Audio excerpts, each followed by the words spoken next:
A bênção de não ter nada. Pastor, que é isso? A bênção de não ter nada. Daqui a pouco você vai compreender melhor o que nós queremos dizer. Nós estaremos começando, na realidade a gente começou domingo falando sobre seguindo Deus de perto, uma série de mensagens sobre o tema a alma que anseia por Deus. A alma que anseia por Deus. Minha alma tem sede de ti. Vamos ler o texto de Mateus, capítulo 5, Evangelho de Mateus, capítulo 5, e verso de número 3. Mateus, capítulo 5, e verso de número 3. A congregação está muito bonita nesta manhã, né? Glória a Deus. E eu sinto que Deus tem operado de uma forma tão maravilhosa nessa manhã, tão especial. Mateus 5:3. Juntos? Bem-aventurados os pobres de espírito, porque deles é o reino dos céus. Vamos dizer mais uma vez? Bem-aventurado.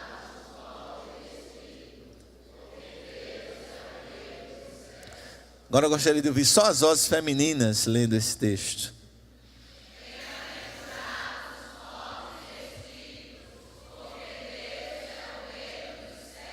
Amém. Só a juventude lendo esse texto, só os jovens.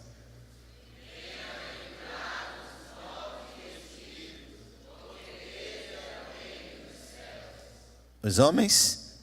Bem-aventurados pobres de espírito. Muito bem. Irmãos, se nós formos para Gênesis capítulo 1, e nós vamos olhar a criação. E a Bíblia diz que no princípio criou Deus, o quê? Os céus e a terra. E diz ainda que a terra era sem forma e vazia, havia trevas na face do abismo, e o Espírito de Deus se movia sobre as águas. E disse Deus, haja, e houve. A luz é algo bom para a gente, sim ou não? Sim, não é? E chamou a Deus a luz dia e as trevas noite. E disse Deus, haja uma expansão no meio das águas, e haja separação entre águas e águas. E Deus fez a separação entre as águas que estavam debaixo da expansão e as águas que estavam sobre a expansão. E chamou Deus a expansão céus, e foi tarde e manhã do segundo dia. E disse Deus, ajunte-se as águas debaixo do céu num lugar, e apareça a porção seca. E assim foi.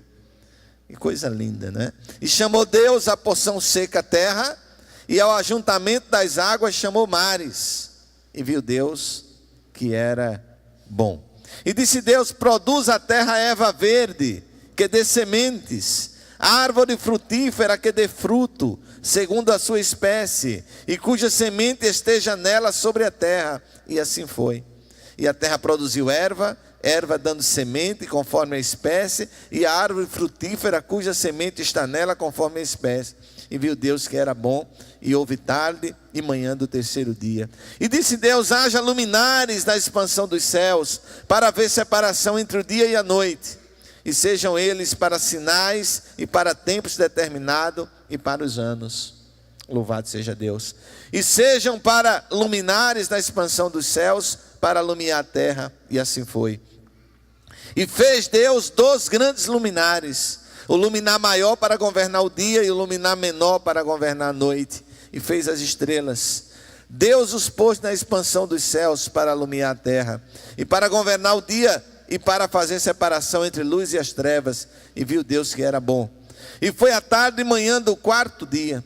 E disse Deus, produzam as águas abundantemente répteis de alma vivente, e voem as aves sobre a face da expansão dos céus. E Deus criou as baleias e todo réptil de alma vivente que as águas abundantemente produziram conforme as suas espécies, e toda ave de asas conforme a sua espécie. E viu Deus que era bom, e Deus os abençoou, dizendo: frutificai e multiplicai-vos, e enchei as águas dos mares e as aves na terra. E foi tarde e manhã do quinto dia. E disse Deus: produz a terra alma vivente conforme a sua espécie, gado e répteis, as bestas feras da terra, conforme a sua espécie, e assim foi. E fez Deus as bestas feras da terra, conforme a sua espécie, e o gado conforme a sua espécie, e todo réptil conforme a sua espécie. E viu Deus que era bom. E Deus disse: façamos o homem a nossa imagem e a nossa semelhança, e domine sobre os peixes do mar, e sobre as aves dos céus, e sobre o gado, e sobre toda a terra, e sobre todo o réptil que se move sobre a terra. E Deus criou o homem à sua imagem, a imagem de Deus o criou, macho e fêmea os criou. Deus, e esse texto é maravilhoso, é lindo, e não há como descrer dele. Deus, ao criar tudo sobre a terra, e a última criação de Deus é o homem. Primeiro Deus prepara toda a terra para que o homem venha habitar nela. Deus prepara tudo para que o homem pudesse desfrutar. O cuidado de Deus é tão grande, e o detalhe é tão grande, que quando o homem vem a ser criado, tudo está pronto para ele. Então Deus criou tudo que está na terra, para que o homem pudesse controlar, dominar e ser útil a ele. Mas dentro do coração do homem, Deus coloca um santuário para ele. Dentro do coração do homem, Deus coloca um lugar de adoração exclusiva para ele. Deus estaria dentro do santuário do homem, e as coisas fora estariam para que o homem pudesse utilizá-las, para que o homem pudesse controlá-las, para que o homem pudesse comandá-las. Mas este homem pecou. E quando esse homem pecou lá no Éden, ele coloca toda esta harmonia da criação em desarmonia. Porque o homem fere o princípio criado por Deus, que era Deus dentro do homem, um santuário para ele, para a adoração dele, e todas as coisas para que o homem dominasse e utilizasse para o seu bem. E aí lá no Éden, quando o homem peca, quando este curso é interrompido, quando este curso é mudado, quando o homem, ele permite que a cobiça adentre o seu coração, e é nesse momento que o homem passa a tirar Deus do centro da sua vida, que o homem passa a tirar Deus do santuário que Deus colocou dentro dele, e ele não entroniza mais Deus no centro da sua vida. E agora este homem passa a entronizar o que Deus criou para ser para o bem dele. O que Deus criou para ser útil para ele, agora o que ele passa a ter como seu, como propriedade sua. E o homem agora passa a utilizar comumente os pronomes meu e minha. Que no primeiro momento parece não ter muito problema em usar meu e minha. Mas no momento que o homem começa a colocar o seu desejo, a sua prioridade nas coisas que foram criadas, esse homem começa a expressar o problema que foi herdado lá no Éden, o problema que vem da natureza adâmica, da natureza do velho homem, que até hoje mostra por onde passa a enfermidade humana.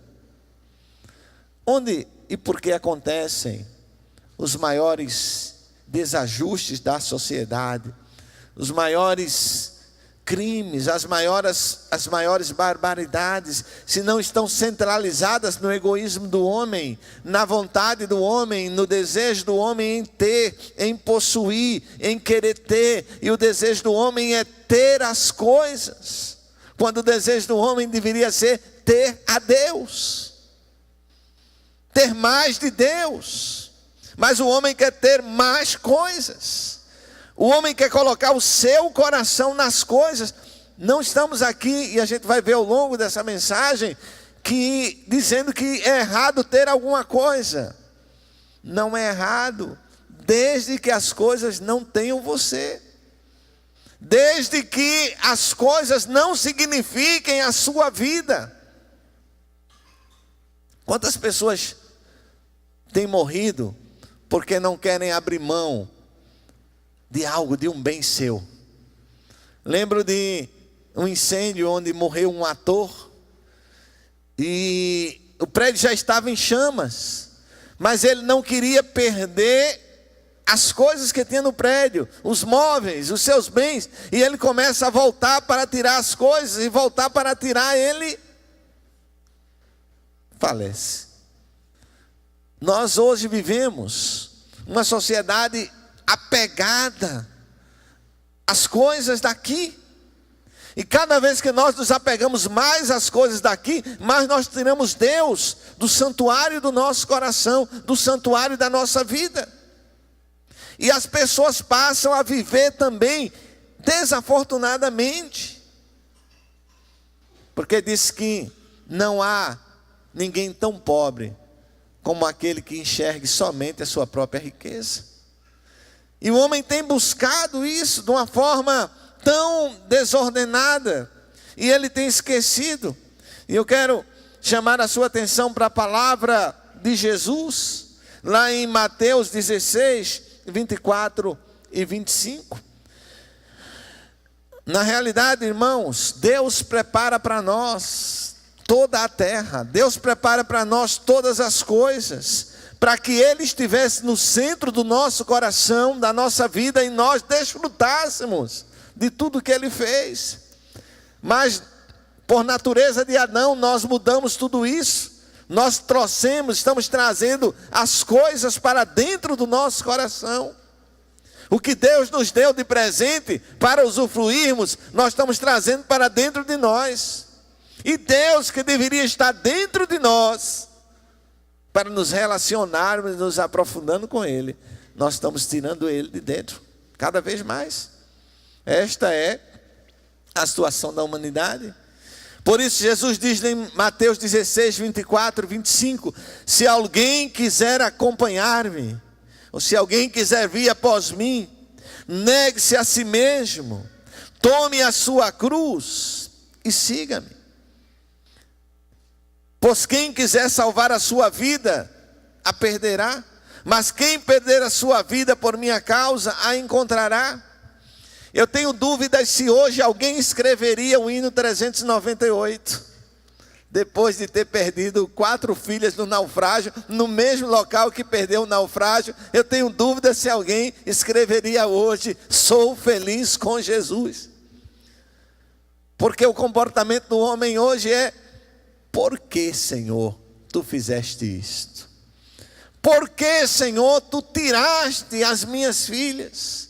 Hoje o homem se coloca numa posição onde não é as coisas que Deus fez para ele que é o centro, mas é ele.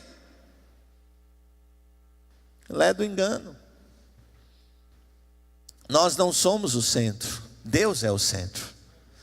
E um dos maiores problemas da nossa geração é esse. Um dos maiores problemas do pós-modernismo é esse, é colocar Deus no centro, o homem no centro.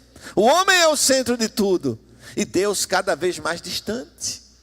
Deus hoje está fora da maioria das nossas universidades. Deus hoje está fora da maioria dos nossos prédios públicos. Deus hoje está fora da maioria das escolas. E Deus hoje, para a tristeza nossa, também está fora da maioria das nossas casas. Porque quando nós entronizamos as coisas, quando nós entronizamos o ter, quando nós entronizamos até o próprio homem, nós estamos tirando Deus. Por isso Jesus disse: se alguém quer vir após mim, negue-se a si mesmo, tome a sua cruz e siga-me. Jesus não está dizendo: olha, deixa todos os seus bens e vem me seguir. Não é isso que Jesus está dizendo. Jesus está dizendo: não deixe que os seus bens possuam você. Não deixe que as coisas que Deus tem te dado para o teu prazer, que as coisas que Deus tem te dado para ser um presente para você, ocupe o centro da sua vida. Não permita isso. É isso que Jesus está dizendo, é isso que Jesus está falando. E meus irmãos, para nos aproximarmos do Senhor, o caminho mais profundo para nos relacionarmos com Deus passa pela renúncia daquilo que ocupa o primeiro lugar na nossa vida. Por isso Jesus disse: são os pobres em espírito. E a pobreza que Jesus está falando aqui, nesse texto, é uma pobreza semelhante aos mendigos que eram comuns nas ruas de Jerusalém. E Jesus está dizendo: olha, alguém precisa ser como um mendigo espiritualmente. Bem-aventurados pobres em espírito, porque deles é o reino dos céus. Por que o reino dos céus? Porque é um reino espiritual. Porque é um reino onde não há posses palpáveis, onde não há posses materiais. E meus queridos e amados, isso é uma questão muito séria, porque o diabo tem oprimido muitas vidas. O diabo tem oprimido muitas pessoas que, apesar de livres, querem possuir todas as coisas. Querem possuir todas as coisas. E a Bíblia trata disso com muita seriedade para conosco. E precisamos estar atento a todas essas coisas. Talvez uma história que você tenha dificuldade de compreender na Bíblia é a história de Abraão. Por que Deus promete um filho a Abraão? Por que Deus dá esse filho a Abraão? E por que Deus depois pede a Abraão que sacrifique esse filho? Em primeiro lugar, sacrificar era coisa dos povos pagãos, dos povos bárbaros. Não estava na história do povo de Deus o sacrifício humano. Não estava na história do povo de Deus sacrificar um pai, sacrificar um filho. Nas culturas que rodeavam o povo, sim. Nas culturas pagãs, sim. Não na cultura do povo de Deus. Mas Deus pede a Abraão que sacrificasse o seu filho. O que Deus queria que o pai da fé entendesse. O que Deus queria que o pai das nações entendesse. O que Deus queria que Abraão entendesse era que Isaac não podia estar num trono que era de Deus na vida de Abraão. Deus queria que Abraão entendesse que Deus o criou para que Deus estivesse no trono do coração de Abraão. Para que Deus estivesse sendo entronizado no interior da vida de Abraão. E o texto não nos diz, mas parece que Abraão estava começando a colocar Isaac como centro. Deus me deu, agora Isaac é meu. E tudo eu tenho que fazer para Isaac. E Deus quis ensinar a Abraão que Deus precisava ser o centro da vida de Abraão e não Isaac. E Deus pede Isaac a Abraão. Você conhece a história. E Abraão decide obedecer ao Senhor mesmo sem compreender. E Abraão, ele vai lá dizer em Gênesis 22, que se aquele jovem viesse a morrer, Deus o ressuscitaria. Essa era a forma que Abraão estava justificando o que Deus tinha pedido para ele. Mesmo que entendesse que Deus havia prometido que por meio de Isaac daria uma descendência a ele.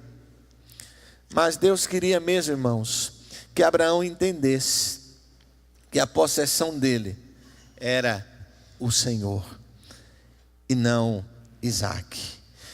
E quando Deus percebe que Abraão havia entendido isso, quando Deus percebe que Abraão, ele havia entendido que o centro da sua vida era Deus.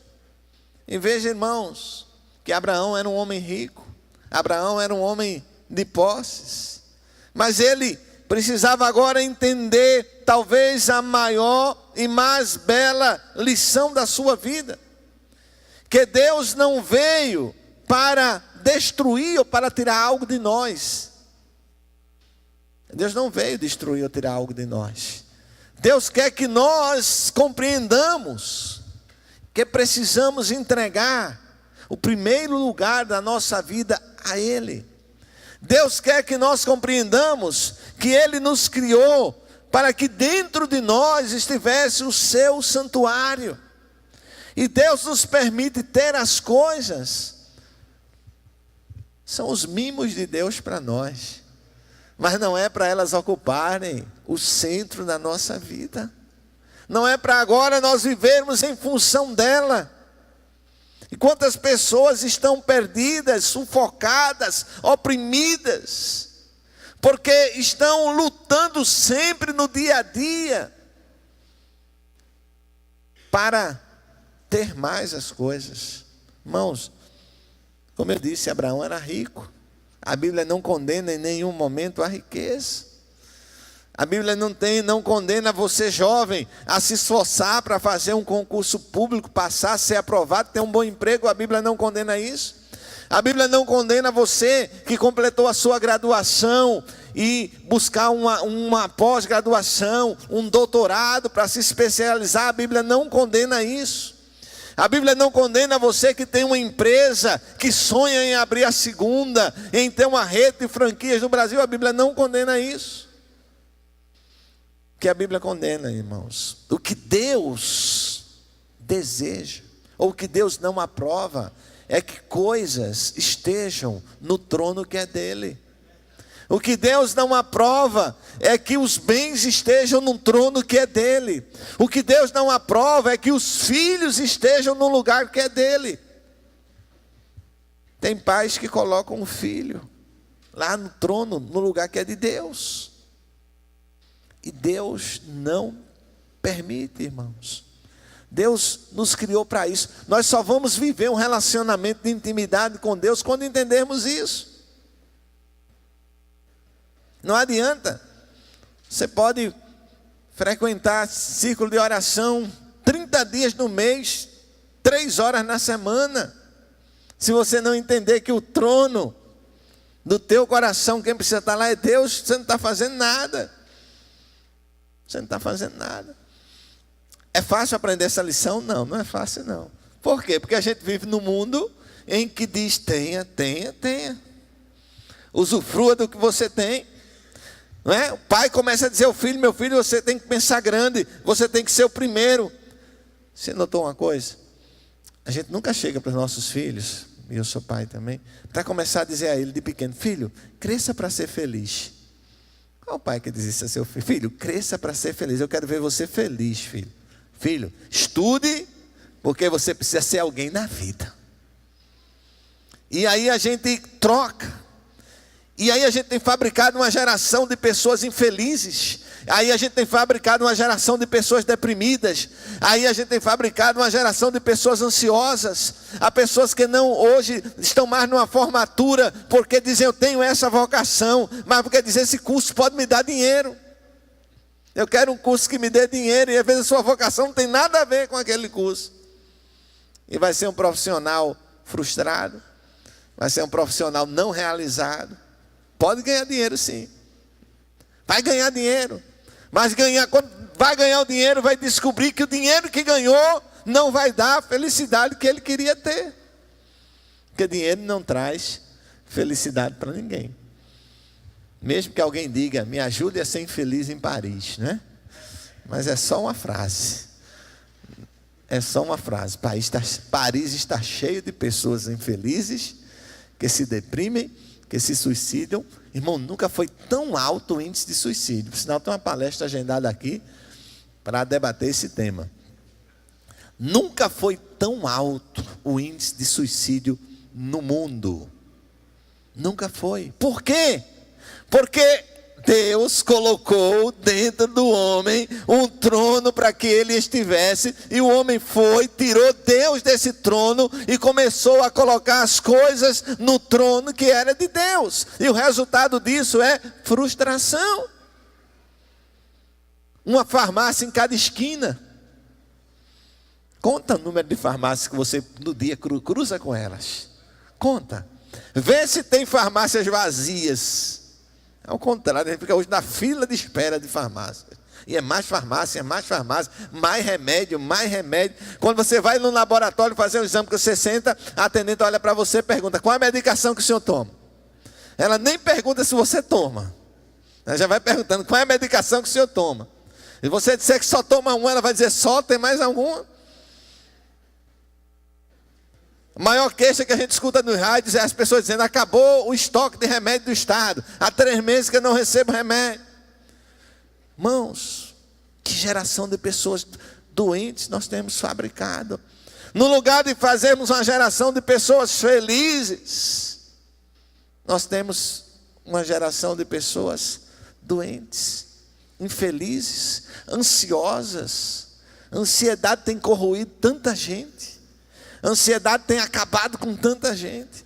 A depressão tem levado uma outra gama de pessoas. Tem clausurado tantas pessoas. Tem escravizado tantas pessoas. Por quê? Porque o homem colocou em desarmonia um princípio de Deus. O homem colocou em desarmonia o princípio do eterno. Qual é o princípio de Deus? Buscai em primeiro lugar o reino de Deus e a sua justiça, e todas as demais coisas vos serão. Filho, cresça para ser alguém. Filho, você precisa ser o melhor. Está me ouvindo, filho? Você precisa ser o melhor. Você tem que ser o melhor da sua sala. Não estou dizendo que todo mundo quer isso, né? Todo mundo quer que seja. Mas o que eu estou dizendo é que a gente precisa se preocupar um pouquinho, que Deus nos fez para o louvor da sua glória, mas Deus nos criou para vivermos em harmonia, para vivermos a felicidade, o princípio da felicidade. Às vezes é duro de você entender isso, porque às vezes ser feliz pode significar não entrar na universidade. Mas a gente aprendeu que todo jovem tem que entrar na universidade.